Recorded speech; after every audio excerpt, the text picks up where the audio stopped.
Hello students, कैसे हैं आप। मेरा नाम है गौरव मिश्रा और स्वागत करता हूं मैं एक बार फिर से आप सभी का अपने यूट्यूब चैनल पर।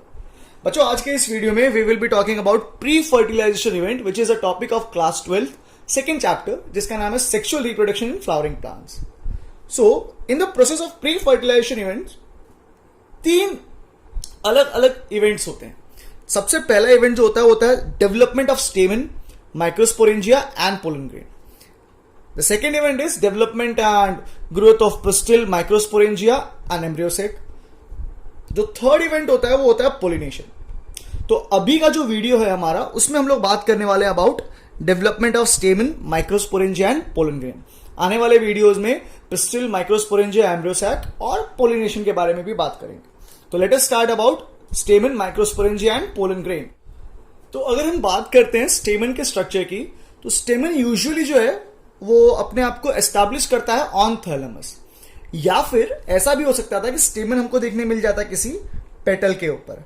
उस केस में ऐसे स्टेमन को कहा जाता है एपीपेटलस, क्योंकि वो पेटल के ऊपर है। एपी का मतलब क्या? ऊपर। किसके ऊपर है? पेटल के ऊपर है, इसलिए हमारा स्टेमन इस केस में बन जाएगा एपीपेटलस। राइट। सो अभी हम लोग बात करते हैं अबाउट स्टेमन।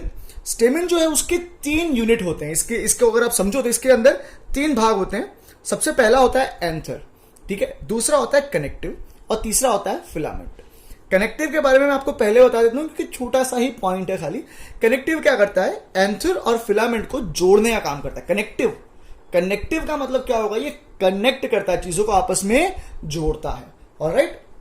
जो एंथर है, it is basically a terminal structure of your स्टेमन। So it is basically the terminal structure. Terminal का मतलब क्या है? एंड पे जो है, एकदम आखिर में। तो अगर ये हमारा स्टेमन है तो इसका जो एंड है वो है एंथर। एंथर जो होता है वो यूजुअली एंजियोस्पर्म्स के अंदर हमेशा बाइलोब्ड होता है। इसका मतलब क्या है? हमेशा मतलब, सॉरी, नॉट हमेशा, not always, in most of the cases the anther is bilobed. तो आप देखो यहां पर 2 अलग अलग लोब दिख पा रहे हैं, 2 अलग अलग चैम्बर दिख पा रहे हैं आपको, तो इसे कहा जाता है बाइलोब्ड। ठीक है। हर लोब के अंदर 2 थिका होते हैं। तो क्योंकि एक एंथर बाइलोब्ड है और हर लोब के अंदर 2 थिका होते हैं, थिका मतलब छोटे छोटे कमरे जैसे कुछ, तो हम इसे कह देंगे डाइथिकस। हम इसे कह देंगे क्या? डाइथिकस। डाइथिकस का मतलब क्या? 2 थिका है। ठीक है। Alright. So I can also, I also need to understand that each bilobed structure of the anther is tetrasporangiate. So when I write tetrasporangiate, I want you to understand कि हमारे पास इस एंथर के अंदर कितने स्पोरेंजिया हो जाएंगे बेटा? 4 sporangia हो जाएंगे। कितने स्पोरेंजिया हो जाने वाले हैं? 4 स्पोरेंजिया वुड बी प्रेजेंट। ठीक है। और of this 4 sporangia, each lobe, कितने लोब हैं? 2 लोब हैं। तो each lobe would have how many sporangia? Each lobe would have 2 sporangia. Alright? तो हर लोब में 2 स्पोरेंजिया हैं और 2 लोब हैं, तो 4 स्पोरेंजिया हो गए। इसलिए हम लोग हमारे एंथर को बोल सकते हैं टेट्रास्पोरेंजिएट। ठीक है। Filament is basically a long slender stock. एक पतली सी ट्यूब है जो बड़ी नाजुक सी है और थोड़ी लंबी है। ठीक है। स्टेमन जो था, इसका नंबर, इसका फॉर्म और इसका लेंथ, ये स्टैग्नेट नहीं है। That means it can vary from species to species, vary from species to species, vary species wise. ठीक है। हर स्पीशीज में जो होगा स्टेमन, उसका नंबर, फॉर्म और लेंथ जो होगा वो बदली होता रहेगा। ठीक है। चलिए बच्चों, अब हम लोग बात करते हैं अबाउट माइक्रोस्पोरेंजियम की।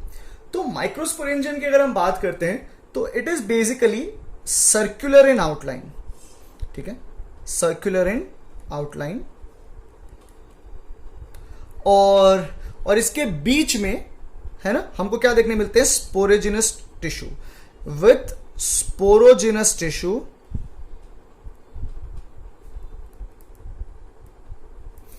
At centre. स्पोरोजिनस टिश्यू काम के हैं क्योंकि ये आगे जाके ये पोलन डेवलप होगा। ठीक है। चलो एक फटाफट से डायग्राम ड्रॉ कर लेते हैं माइक्रोस्पोरेंजिया का।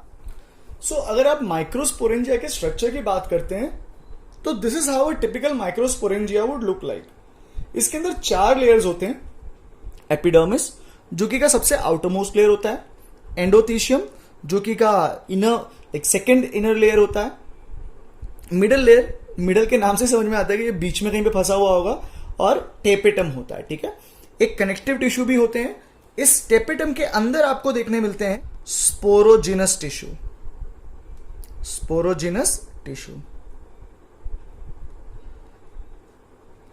चलिए हम लोग क्या करते हैं, फटाफट से इन चारों ही लेयर के बारे में डिस्कशन कर लेते हैं। एपिडर्मिस जो होता है बच्चों, ये सबसे आउटर मोस्ट लेयर होता है और एक सिंगल लेयर रहता है। ठीक है, इसमें बहुत ज्यादा लेयर्स नहीं होते, सिंगल लेयर होता है। तो I can write it down, it is the outermost layer, outermost layer है। कितने लेयर्स है इसमें भी बताया आपको मैंने, सिंगल लेयर्ड है। ठीक है, तो सिंगल लेयर्ड है और इसका फंक्शन क्या होता है, इसका फंक्शन होता है to offer protection, function is to offer protection. Alright, आगे बढ़ रहे हैं, बात करते हैं एंडोथीशियम की। ये जो है इसके अंदर आपको देखने मिलते हैं रेडियली एलोंगेटेड सेल्स।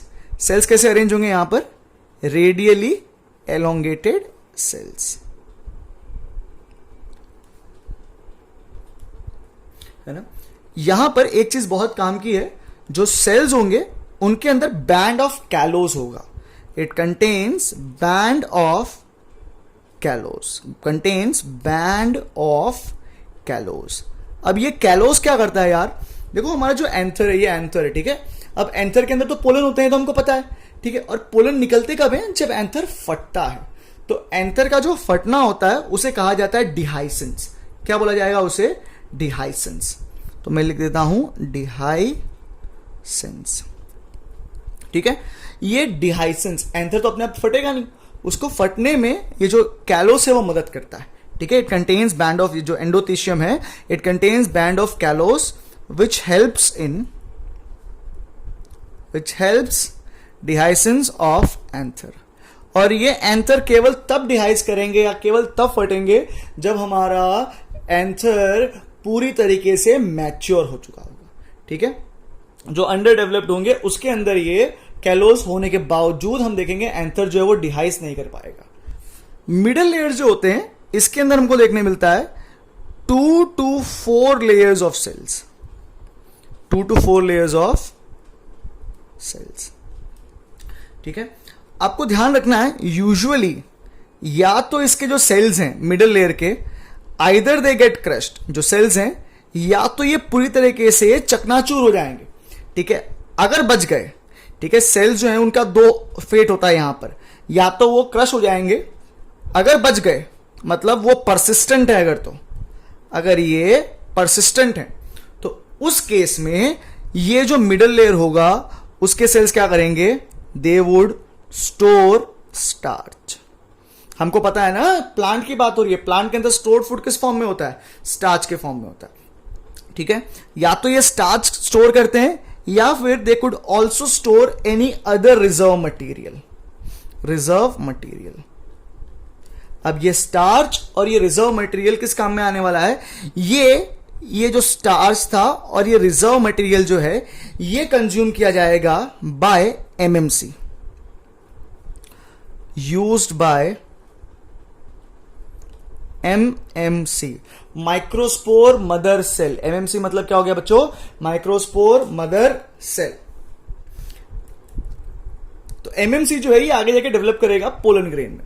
ठीक है, चलिए टेपेटम की बात करते हैं।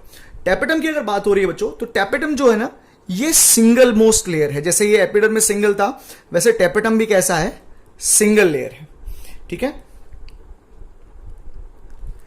एपिडर्मिस आउटर मोस्ट लेयर था, टेपेटम जो है वो इनर मोस्ट लेयर है। तो इनर मोस्ट लेयर, ये जो टेपेटम है इसने सराउंड किया हुआ है स्पोरोजिनस टिश्यू को।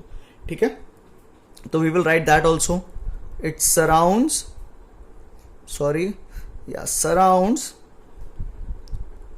Sporogenous tissues.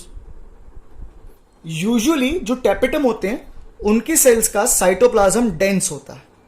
ठीक है, डेंस साइटोप्लाज्म होता है, और ये होते हैं मल्टी न्यूक्लिएटेड, मल्टी न्यूक्लिएट। अब अपने एनसीईआरटी के अंदर क्वेश्चन पूछा है कि ये मल्टी न्यूक्लिएट क्यों है, क्यों होता है ऐसा। जनरली ये होता है कि जब सेल डिवाइड होती है तो पहले न्यूक्लियस डिवाइड करता है, फिर जो साइटोप्लाज्म है वो डिवाइड करता है, ठीक है। अगर ऐसा हो कि केवल न्यूक्लियस डिवाइड कर ले और साइटोप्लाज्म डिवाइड ही नहीं करे, तब क्या होगा, होगा ना, क्या होगा, मल्टी न्यूक्लिएट कंडीशन आ जाएगी या बाई न्यूक्लिएट कंडीशन आ जाएगी। तो यहां पर भी वही है, सेल डिवीजन जब होगा तो केवल न्यूक्लियस डिवाइड करेगा, साइटोप्लाज्म डिवाइड कर पाता नहीं है, ठीक है। चलो, अब ये जो टेपेटम होता है इसका फंक्शन क्या होता है, इसका फंक्शन होता है हमारे स्पोरोजेनस टिश्यू को न्यूट्रिएंट प्रोवाइड करना। कैसे प्रोवाइड करता है, कैसे प्रोवाइड करेगा ये, it stores and produces enzymes, IAA indole acetic acid और अदर रिजर्व फूड, ठीक है। तो ये जो टेपेटम है बच्चों ये बहुत काम का है, ठीक है। रीजन आपको बताया कि मल्टी न्यूक्लिएट है। मल्टी न्यूक्लिएट क्यों है, क्योंकि उसके अंदर केवल और केवल न्यूक्लियस डिवाइड करता है, साइटोप्लाज्म डिवाइड कर पाता नहीं है। चलो, इतनी कहानी क्लियर हो गई ना बेटा। हमने देखो हमने क्या क्या पढ़ लिया है, हमने बात कर ली है अभी, हमने क्या क्या पढ़ लिया है, देखो बेटा हमने पढ़ लिया है स्टेमन के बारे में, हमने माइक्रोस्पोरेंजिया का स्ट्रक्चर समझ लिया है। अब हम लोग समझेंगे पोलन ग्रेन के बारे में। पोलन ग्रेन समझाऊं उससे पहले मैं आपको बताऊंगा एक प्रोसेस के बारे में जिसका नाम है माइक्रोस्पोरोजेनेसिस। सो अगर हम माइक्रोस्पोरोजेनेसिस की बात करते हैं तो इसका मतलब क्या होता है, सिंपल सी भाषा में it is formation of microspore, formation of microspores, और you can call them as pollen grain. तो कोई भी ऐसा प्रोसेस जिसके दरमियान पोलन ग्रेन या फिर माइक्रोस्पोर्स प्रोड्यूस होते हो उसे कहा जाता है माइक्रोस्पोरोजेनेसिस, ठीक है। अब जब माइक्रोस्पोरोजेनेसिस हो रहा होता है उस दरमियान हमारे पास जो स्पोरोजेनस टिश्यू आए थे, बताया ना पीछे आया स्पोरोजेनस टिश्यू। चलो बताओ, स्पोरोजेनस जो टिश्यू थे उसको किसने सराउंड किया हुआ था, जो स्पोरोजेनस टिश्यू हैं उनको सराउंड किसने किया था, उनको सराउंड किया था टेपेटम ने। Very good. तो स्पोरोजेनस टिश्यू जो था उसके अंदर के जितने भी सेल्स होंगे, each cells serve as MMC। MMC का मतलब क्या हो गया है, यहां पर इसका मतलब है microspore mother cell, microspore mother cells, MMC, ठीक है। अब यूजुअली क्या होता है, देखो जो MMCs होते हैं ये लोग डिवाइड करते हैं मियोसिस के द्वारा। तो मैं लिख देता हूं, MMC जो थी वो डिवाइड करा किसके द्वारा, मियोसिस के द्वारा या मायोसिस के द्वारा, और इसने प्रोड्यूस कर दिया क्या, माइक्रोस्पोर टेट्राड। क्या प्रोड्यूस कर दिया इसने, माइक्रोस्पोर टेट्राड। तो you can see in the diagram दो बारी मायोसिस हुआ है, ठीक है। एक सेल था MMC, this was MMC, microspore mother cell, और इसके मायोसिस करने पर हमें क्या प्रोड्यूस हुआ है, यहां पे हमें क्या मिला है प्रोड्यूस होते हुए, हमें यहां पे देखने मिला है माइक्रोस्पोर टेट्राड। ऑलराइट, चलिए अब यहां पर जितने भी माइक्रोस्पोर प्रोड्यूस हुए हैं, है ना, यहां पर जितने भी माइक्रोस्पोर प्रोड्यूस हुए हैं वो हैप्लॉइड नेचर के होते हैं, वो ध्यान में रख के रखिएगा आप लोग, वो हैप्लॉइड नेचर के होते हैं। और इनके हैप्लॉइड होने का कारण क्या है, यहां पर हुई है मियोसिस। कौन से प्रकार का डिवीजन हुआ है, मियोसिस टाइप का, ठीक है। चलो अब देखो एक चीज, ये जो एंथर के फटना होता है, एंथर का फटना होता है, उन्हीं के द्वारा ये माइक्रोस्पोर जो है बाहर निकलते हैं। तो जो डिहाइसेंस होता है वो प्रोसेस, ठीक है, माइक्रोस्पोर जो बाहर निकलते हैं एंथर का फटने के द्वारा, उसे हम लोग कहते हैं डिहाइसेंस। और ये होता है 4 प्रकार का। इट कुड बी लॉन्जिट्यूडनल, जो हमें देखने मिलता है इन केस ऑफ धतूरा। इट कुड बी ट्रांसवर्स, जो हमें देखने मिलता है in case of Ocimum. Ocimum is basically Tulsi, sorry, this is osimium. I'm sorry for this. It is osimum. Then you have porous dehiscence. Porous dehiscence is observed in case of Solanum.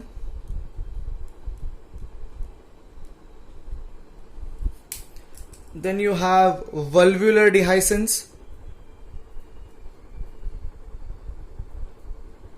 ये हमें देखने मिलता है in case of बेबेरिस, right.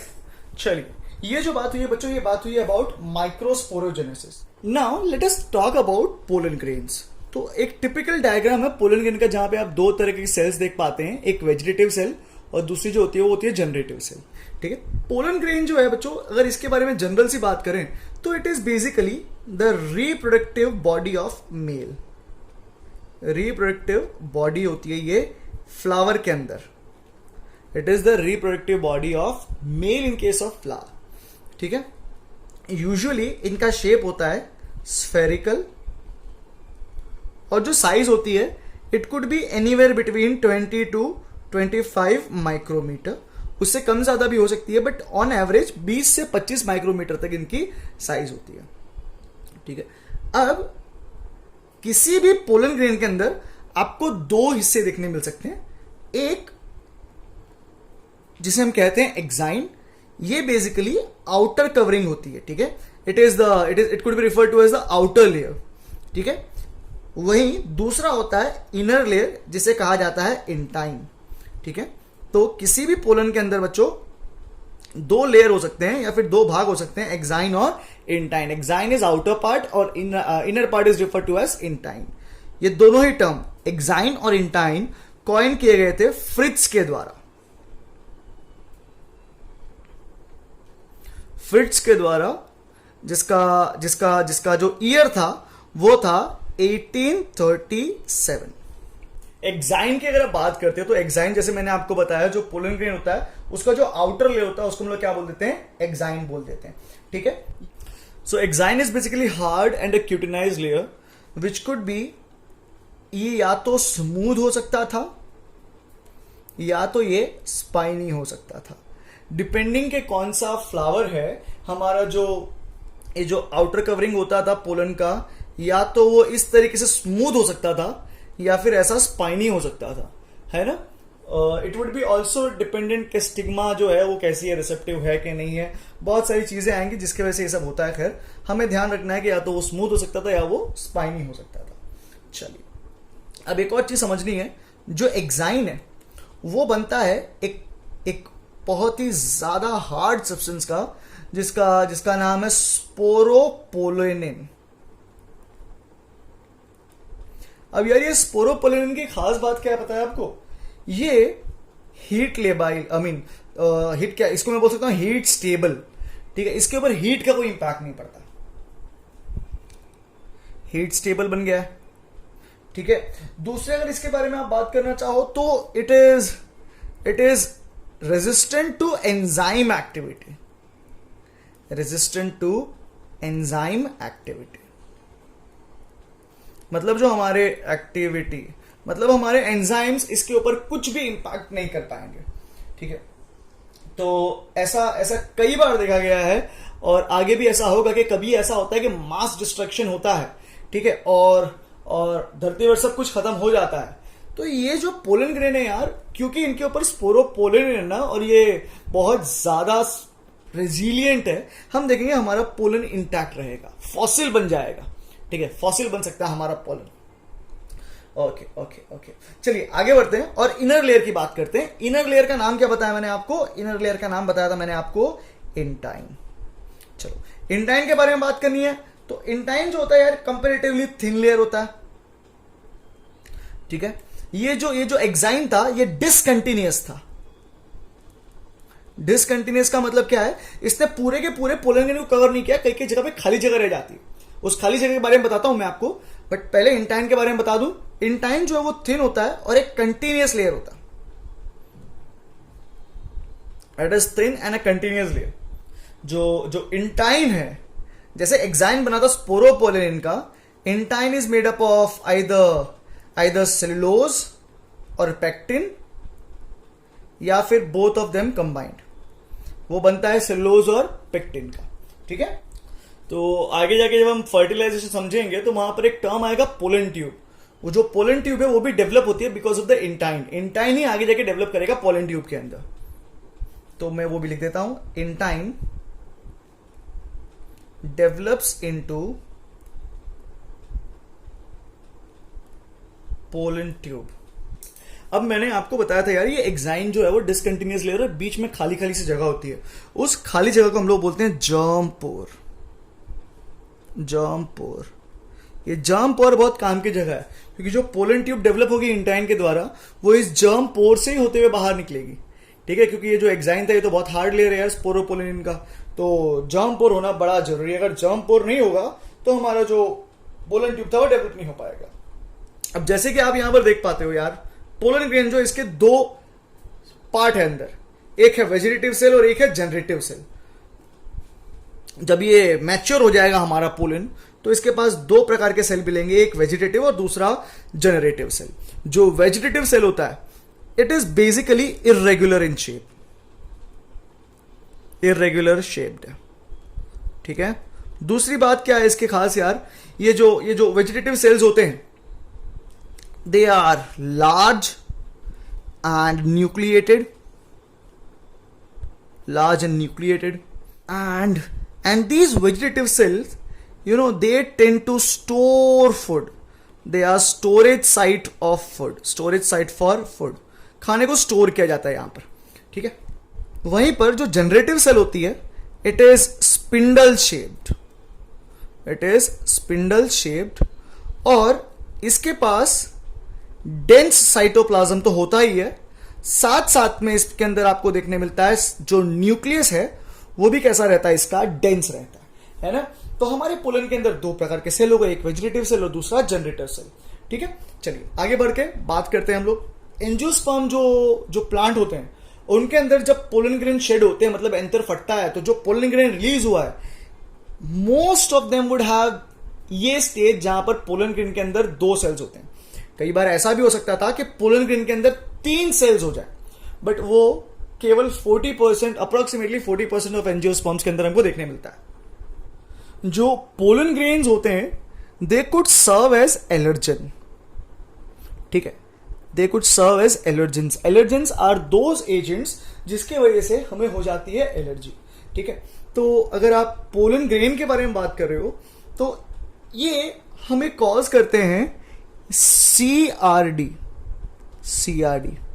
CRD का मतलब होता है chronic respiratory disorder, respiratory disorder. Alright, इसका अगर डिसऑर्डर की बात करो तो इसके एग्जाम्पल के तौर पे आप समझ सकते हो, अस्थमा हो गया है, then there is this condition called as bronchitis.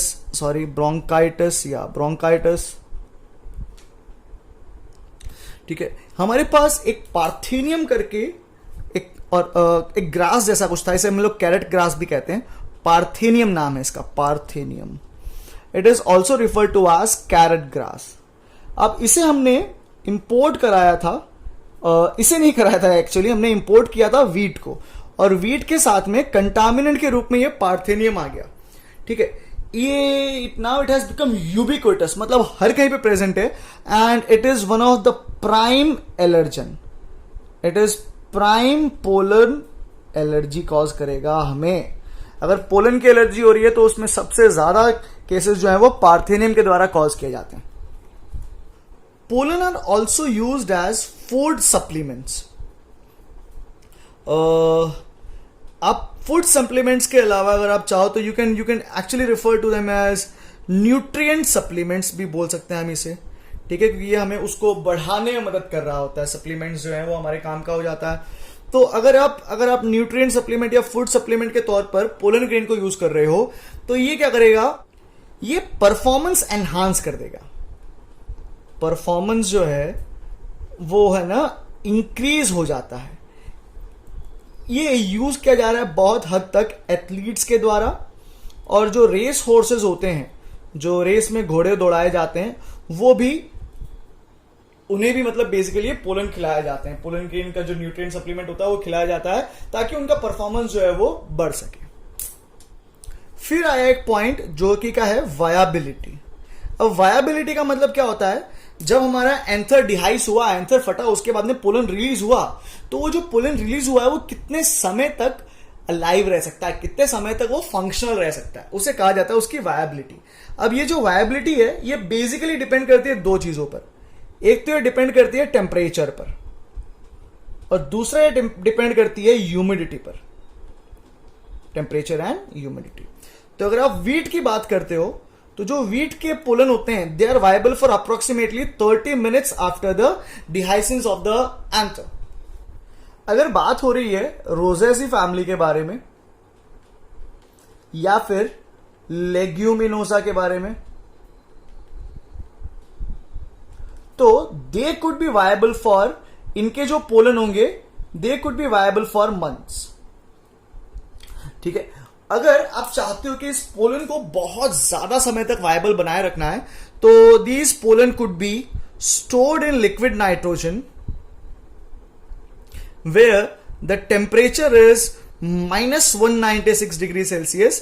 अगर इतने टेम्परेचर पे हम पोलन को स्टोर करते हैं तो they could be viable for years. ठीक है, काफी सालों तक उसे हमें स्टोर कर सकते हैं। और ऐसी जगह जहां पे इन पोलन को स्टोर किया जाता है उन्हें कहा जाता है पोलन बैंक। तो बच्चों आज के वीडियो में इतना ही था। उम्मीद करते हैं वीडियो आपको अच्छा लगा होगा। If that is the case please hit the like button. You can also share the video with your friend. Channel अगर आपको लगता है कि आपके लिए यूजफुल हो सकता है तो चैनल को सब्सक्राइब भी कर दीजिए। मिलते हैं अगले वीडियो में, तब तक के लिए अपना बहुत ध्यान रखें, घर पर रहें, stay safe and stay blessed.